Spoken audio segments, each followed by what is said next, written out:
नमस्कार मित्रांनो, मी रोशन पाटील म्हणजेच तुमचा दहीहंडीवाला. मित्रांनो, सध्या मुंबईभर सगळीकडे दहीहंडीचे वातावरण चालू आहे. बहुतेक सगळ्या मंडळांची सराव शुभारंभ चालू झाले आहेत.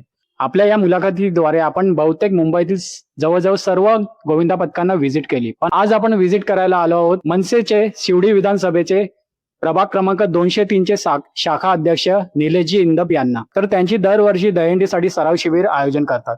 तर त्याबद्दल आपण माहिती घेऊया त्यांच्याकडून. नमस्कार निलेशजी. सध्या सगळीकडे महाराष्ट्रात दहीहंडीचं वातावरण चालू आहे. तुमच्यातर्फे दरवर्षी सराव शिबिर आयोजित केली जाते. त्या शिबिराबद्दल थोडक्यात सांगा.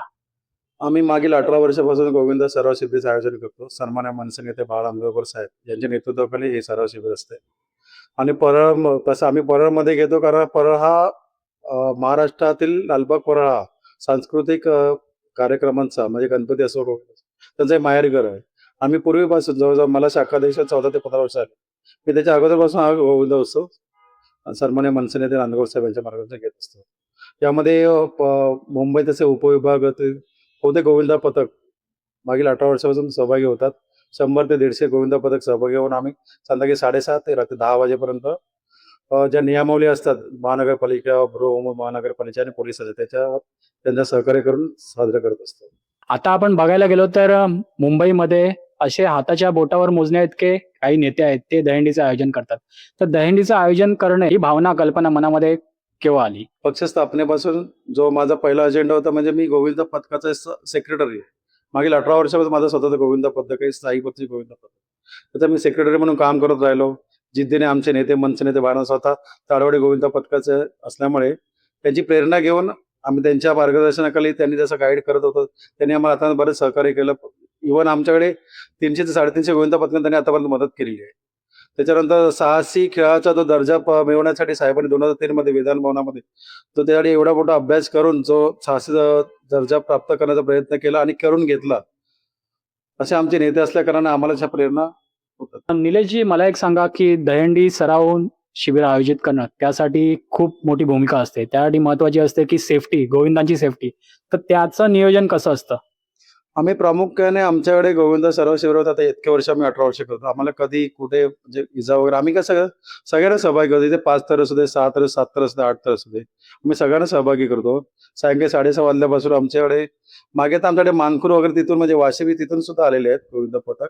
आणि चांगल्या पद्धतीने आमची टीम, स्वतःची टीम, आमची विद्यार्थी सेनेची टीम असू दे, आमची अंगीकृत संघटनेची टीम, सगळी आम्ही एकत्र करून तो उत्सव मोठ्या पारंपरिक पार करतो. काही ठिकाणी आम्ही आता मोठ्या मोठ्या गोविंदाला आम्ही आमच्या साहेबांच्या मागे बेल्ट म्हणजे सेफ्टी बेल्ट आम्ही लावतो. आमचा म्हणजे मोठा गोविंद असतो ज्यावेळी नांदगड साहेबांचा आम्ही तो सेफ्टी त्यांना सगळं त्यांचं सगळ्या प्रोसेस ज्या असतात जेणेकरून कोणत्याही गोविंदाला इजा होऊ नये या धोरणाप्रमाणे परत आमच्या ॲम्ब्युलन्स असू दे, डॉक्टर सगळे आमच्या उपलब्ध असतात अशा ठिकाणी. पण आतापर्यंत अशी मोठी इजा आमच्याकडे कधी झालेली नाही. मी जिथे जिथे व्हिजिट करतो तिथे एकच प्रश्न विचारतो. आजकालचे जे आयोजन असतात, जे आयोजन करतात काही नेते, की ते काय करतात की दहीहंडीच्या दिवशी कार्यक्रम वगैरे ठेवतात, डान्सचे वगैरे, जी आपली संस्कृतीच नाही मुळातच. तर त्यामुळे काय होतं, जी गोविंदा पथके मागील 2-2 महिने कसून सराव करतात, त्यांचा वेळ जातो. जिथे त्या दिवशी त्यांना 10-12 ट्राय मारायचे असतात, तिथे 2-3 ट्रायवर समाधान मानावं लागतं. तर अशा आयोजकांना तुमच्यातर्फे काय आव्हान, हे सल्ला असेल? आम्ही स्वतः अनुभवलंय. आम्ही माझं स्वतःचं गोविंद पथक आम्ही चेंबूरला वगैरे जातो. बऱ्याच ठिकाणी मोठे आयोजन असतात. आता मी कोणाचे नाव घेत नाही, पण ते त्या आयोजनामध्ये एवढे बिझी असतात.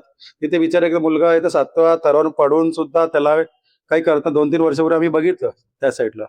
मग अशा आयोजनांवर फायदा नाही. ते फक्त स्वतःचा इव्हेंट म्हणून तो गोविंद करतो. आम्ही उत्सव म्हणून साजरा करतो. आपला गोविंदा उत्सव आणि जी परंपरा निगडीत चालू राहावी. कॉम्पिटिशन म्हणून नाही, उत्सव म्हणून साजरा करावा ही आमची अपेक्षा आहे. नमस्कार, मी निलेश रमेश इंदप, शाखा अध्यक्ष महाराष्ट्र मनसेना, लालबाग परळ. मागील 18 वर्षापासून मी गोविंद सराव शिबिराचं आयोजन करत आलो. सन्मान्य मनसे नेते बाळ आंबेडकर साहेब यांच्या नेतृत्वाखाली हा सराव शिबिर होतो.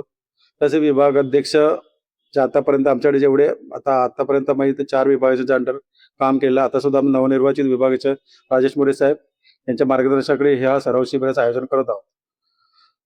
आम्ही ऍक्च्युली करण्यामागे उद्देश ज्या गोविंदा पथक एकत्र येण्याचं कारण आहे, कारण हे सराव शिबिर झाले तर आपल्याला समजते त्याची तयारी कुठपर्यंत असते आणि त्यांना पण कॉन्फिडन्स येतो तर आपण कुठपर्यंत कमी पडतो, काय पडतोय. ह्याला बक्षीसही पात्र न करता आम्ही एक ट्रॉफी म्हणजे एक चांगली श्रीकृष्णाची मूर्ती वगैरे देऊन आम्ही म्हणजे पैशाचा लालच नाही देतात. खरोखर ज्याचा आवड आहे ती लोक येतात आणि 100 ते 135 गोविंद पथक दरवर्षी आमच्याकडे सहभागी होतात. महाराष्ट्र मनसेना शिवडी विधानसभा प्रभाग क्रमांक 203 च्या वतीने आम्ही 30 ऑगस्ट रविवार सायंकाळी 7:30 ते 7 या कालावधीमध्ये परळ येथे गोविंद सराव शिबिराचे आयोजन केले. सर्व गोविंद पथकाने यामध्ये सहभागी व्हावे